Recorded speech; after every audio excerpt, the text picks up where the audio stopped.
Herman Potgieter, beter bekend as Harry Potter, 'n stil jong seun wat in 'n klein kamer bly, onder die trappe waar niemand hom raak sien, net droom en vra wat deur sy kop bly ry. Toe kom daar eendag 'n brief vol geheime, wat sê daar se wêreld wat hy moet ontdek. 'n Skool vol toer en vreemde stories, en 'n treinrit wat sy lewe laat rek. Hy het met magic deur mekaar geraak, by die skool waar die tovenaars waak, met sy vriende aan sy sy. Deur donker en lig sal hy bly, o, deur elke avontuur, met moed wat brand soos 'n vuur. Herman Potgieter, dis hy, die seun wat glo en bly vry.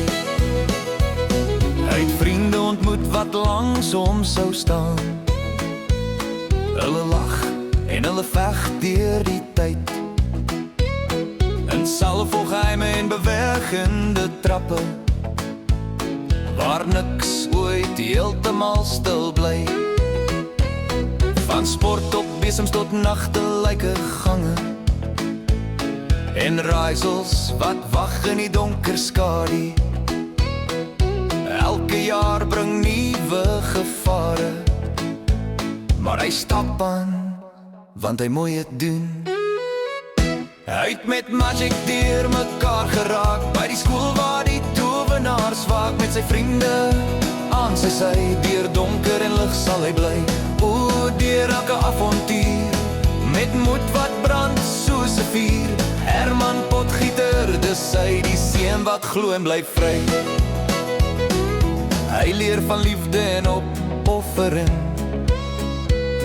van keuses wat jou pad bepaal, en al raak die wêreld gevaarlik stil, sal hy opstaan, al val hy weer. Ja, hy het met magic deur mekaar geraak, maar sy hart het hom sterk gemaak, met sy vriende aan sy sy. Het hy gewys wie hy kan wees, deur elke avontuur, het sy naam bly voortbestuur. Herman Potgieter, onthou, dis die held in elkeen van ons nou.